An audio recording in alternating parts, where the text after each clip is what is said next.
ಈಗ ಮೋಡ ಇದ್ದಾಗೆಲ್ಲ ಯಾವ ಥರ ವರ್ಕ್ ಆಗುತ್ತೆ ಪ್ಯಾನಲ್ಸ್, ಈ ಸೋಲಾರ್ ಪ್ಯಾನಲ್ಸ್ ಅನ್ನೋದು ಸರ್ ಈಗ ಏನಂದರೆ ನೋಡಿ, ಮುಂಚೆ ಈ ಸೋಲಾರ್ ಪಂಪಿಂಗ್ ಸಿಸ್ಟಮಲ್ಲಿ ನಾವು ಪಾಲಿಕ್ರಿಸ್ಟಲೈನ್ ಪ್ಯಾನಲ್ ಯೂಸ್ ಮಾಡ್ತಾ ಇದ್ದೀವಿ.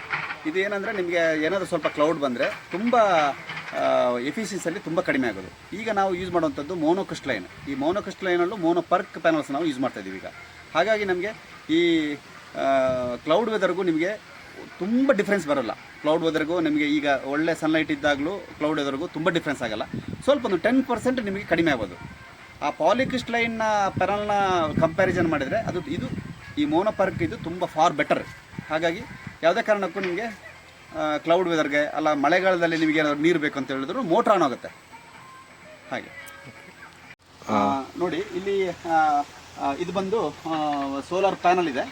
ಇದು ಮೋನೋಪರ್ಕ್ ಪ್ಯಾಸಿವೇಟೆಡ್ ಎಮಿಟರ್ ರೇರ್ ಕಾಂಟ್ಯಾಕ್ಟ್ ಟೆಕ್ನಾಲಜಿ ಅಂತೇಳಿ, ಅಂದರೆ ಈಗ ನಾವು ವಾರಿ ಕಂಪ್ನಿದು ಲೇಟೆಸ್ಟ್ ವರ್ಷನ್ ಇದು 10 ಬಸ್ ಬಾರಿದ್ದು ಮೋನೋಪರ್ಕ್ ಪ್ಯಾನಲ್ ಹಾಕ್ಕೊಂಡಿದ್ದೀವಿ. ಇದರಲ್ಲಿ ಟೋಟಲ್ ಆಗಿ 16 ಪ್ಯಾನಲ್ ಇದೆ. 16 ಪ್ಯಾನಲ್ ನಾವು ಸೀರೀಸ್ ಆಗಿ ಕನೆಕ್ಷನ್ ಮಾಡಿ ಈ ಥರ ಇದು ಫಿಕ್ಸ್ಡ್ ಗ್ರೌಂಡ್ ಮೌಂಟಿಂಗ್ ಸ್ಟ್ರಕ್ಚರ್, ಇದು ಗ್ಯಾಲ್ವನೈಸ್ಡ್ ಐರನ್ನಿಂದ ನಾವು ಸ್ಟ್ರಕ್ಚರ್ ಬಿಲ್ಡ್ ಮಾಡಿದ್ದೀವಿ. ಇದು ಏನಕ್ಕೆ ನಾವು ಈ ಥರ ಅಂದರೆ ಇದರಲ್ಲಿ ಬೇರೆ ಮಾಡೆಲ್ ಕೂಡ ಇದೆ. ಅಂದರೆ ಸಿಂಗಲ್ ಪೋಲ್ ಮಾಡಿಕೊಂಡು ರೋಟೇಟೇಬಲ್ ಸ್ಟ್ರಕ್ಚರ್ ಕೂಡ ಮಾಡ್ಬೋದು. ಬಟ್ ಅದರಲ್ಲಿ ಒಂದು ಡ್ರಾಬ್ಯಾಕ್ ಏನಂದರೆ ತುಂಬ ಗಾಳಿ ಬಂದಾಗ ಅದು ಶೇಕ್ ಆಗುತ್ತೆ. ಈ ಶೇಕ್ ಆದಾಗ ಪೆನಾಲ್ಸಲ್ಲಿ ಏನಾದರೂ ಮೈಕ್ರೋ ಕ್ರ್ಯಾಕ್ಸ್ ಬರುವಂಥ ಚಾನ್ಸಸ್ ಇದೆ. ಹಾಗಾಗಿ ನಾವು ಇದನ್ನು ಈ ಥರ ground mounting structure, fixed structure, ಇದು ಒಂದೇ ಕಡೆ ಆ್ಯಂಗಲ್ ಆಗಿ ಒಂದು ನಾವು ಫಿಕ್ಸ್ ಮಾಡಿರ್ತೀವಿ.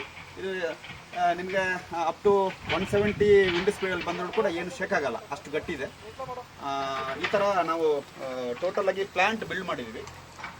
ಬಂದು ಮತ್ತೆ ಆಮೇಲೆ ನಾವು ಇಲ್ಲಿ ಇದರ ಸೀರೀಸ್ ಕನೆಕ್ಷನ್ ಆದಮೇಲೆ ನಾವು 10 ಸ್ಕ್ವೇರ್ mm ಸೋಲಾರ್ DC ಕೇಬಲಿಂದ ನಾವು ಇದಕ್ಕೆ ಈ ಡ್ರೈವ್ಗೆ ನಾವು ಇದನ್ನು ಫಿಕ್ಸ್ ಮಾಡಿದ್ವಿ. ಇದಕ್ಕೆ ಲಾಕ್ ಸಿಸ್ಟಮ್ ಕೂಡ ಇದೆ. ಇದಕ್ಕೆ ಕಂಪ್ಲೀಟ್ ನಿಮಗೆ 100% ವಾಟರ್ ಪ್ರೂಫು ಎನ್ಕ್ಲೋಜರ್ ಕೊಟ್ಟಿದ್ದೀವಿ.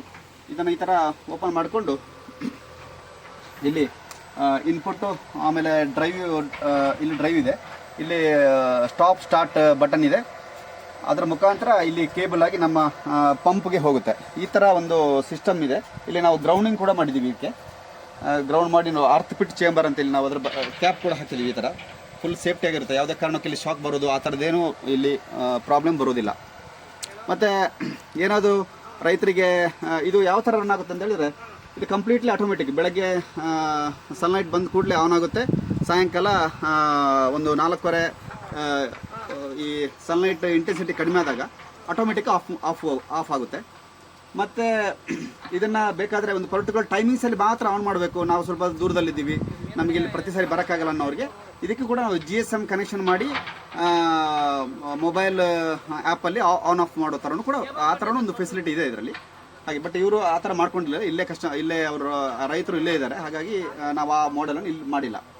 ಹಾಗೆ ರೈತರಿಗೆ ಕೆಲವರಿಗೆ ಈಗ ನಾವು ಇದನ್ನು ಪ್ರತಿ ದಿವಸ ಈ ಪ್ಲಾಂಟ್ ಇನ್ಸ್ಟಾಲ್ ಮಾಡಿದ ಕೂಡಲೇ ನಾವು ಪ್ರತಿ ದಿವಸ ಇದು ಯೂಸ್ ಆಗಲೇಬೇಕಾ ಆ ಥರ ಒಂದು ಮೈಂಡಲ್ಲಿ ಒಂದು ಕ್ವಶನ್ ಬರ್ಬೋದು.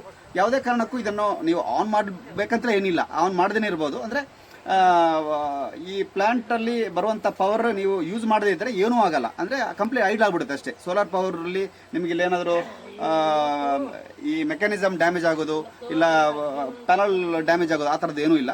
ಸರ್ಕ್ಯೂಟ್ ಕ್ಲೋಸ್ ಆದ್ರೇ ಅವರ ಮೋಟ್ರ್ ಆನ್ ಆಗೋದು. ನೀವು ಆನ್ ಮಾಡಿಲ್ಲ ಅಂದರೆ ಅದು ಕಂಪ್ಲೀಟ್ ಓಪನ್ ಆಗಿರುತ್ತೆ, ಏನೂ ಆಗೋದಿಲ್ಲ.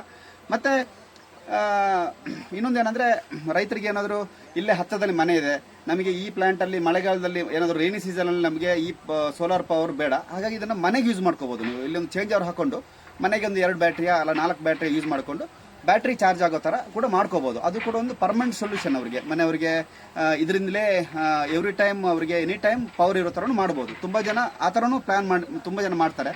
ಅಂದರೆ ಒಂದು ಸೀಸನಲ್ಲಿ ಮಾತ್ರ ನೀರು ಬೇಕಾಗುತ್ತೆ, ಮಿಕ್ಕಿ ಸೀಸನಲ್ಲಿ ಬೇಕಾಗಿರೋಲ್ಲ. ಸೊ ಸ್ವಿಚ್ ಆ ಕಡೆ ಮಾಡ್ಕೋಬೋದು ನಾವು. ಆ ಥರನೂ ಇದರಲ್ಲಿ ಆಪ್ಷನ್ ಇದೆ. ಹಾಗೆ